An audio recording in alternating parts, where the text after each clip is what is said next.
Hey, it's Jackie here.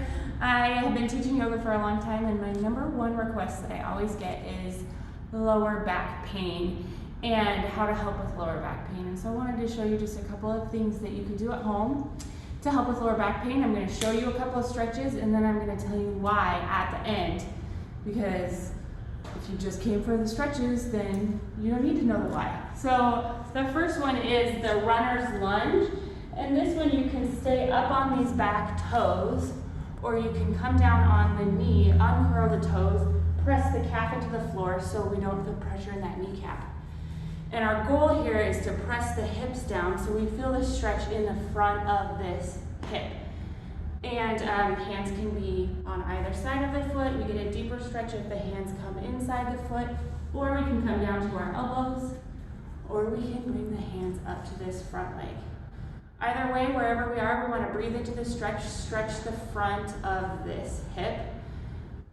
The other one we can do is a pigeon pose.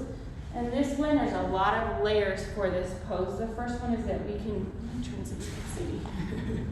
We can stay here seated. I'm leaning back on this opposite hand, pressing this hip forward, and we get a really gentle stretch here. Another option would be to come up onto this front knee, be here, and we're still stretching the front of the hip. The other option with this one is the full pigeon, which is sending that leg back behind you, stretching forward, and we can come down to our elbows or bring our forehead down to the floor. This is a really great relaxing stretch. We want to feel it here in the front of this hip. We will also feel this one out here on the side of the hip.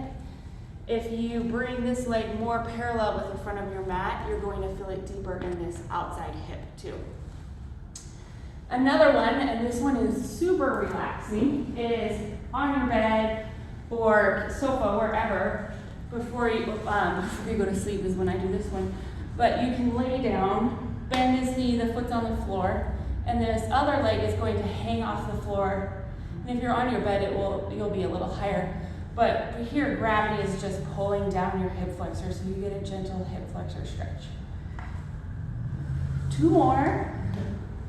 This one is a standing hip flexor stretch. This is great, like if you need to get up and take a break if you've been sitting, working, traveling, and you're holding your foot in the same hand, so right foot, right hand.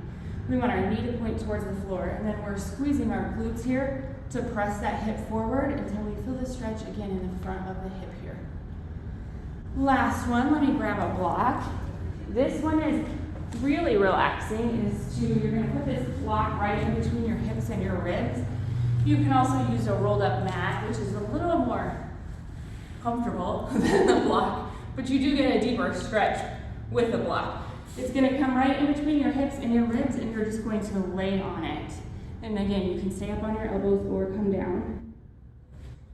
So those are your stretches. Now, your why.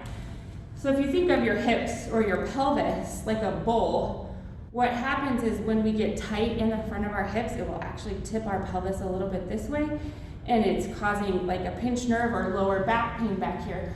So one of the best ways to help with lower back pain is to stretch.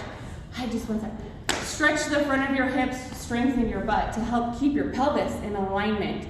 And sometimes it'll tip on one side, so if you feel that lower back pain on one side, then we really need to stretch the front of that same hip.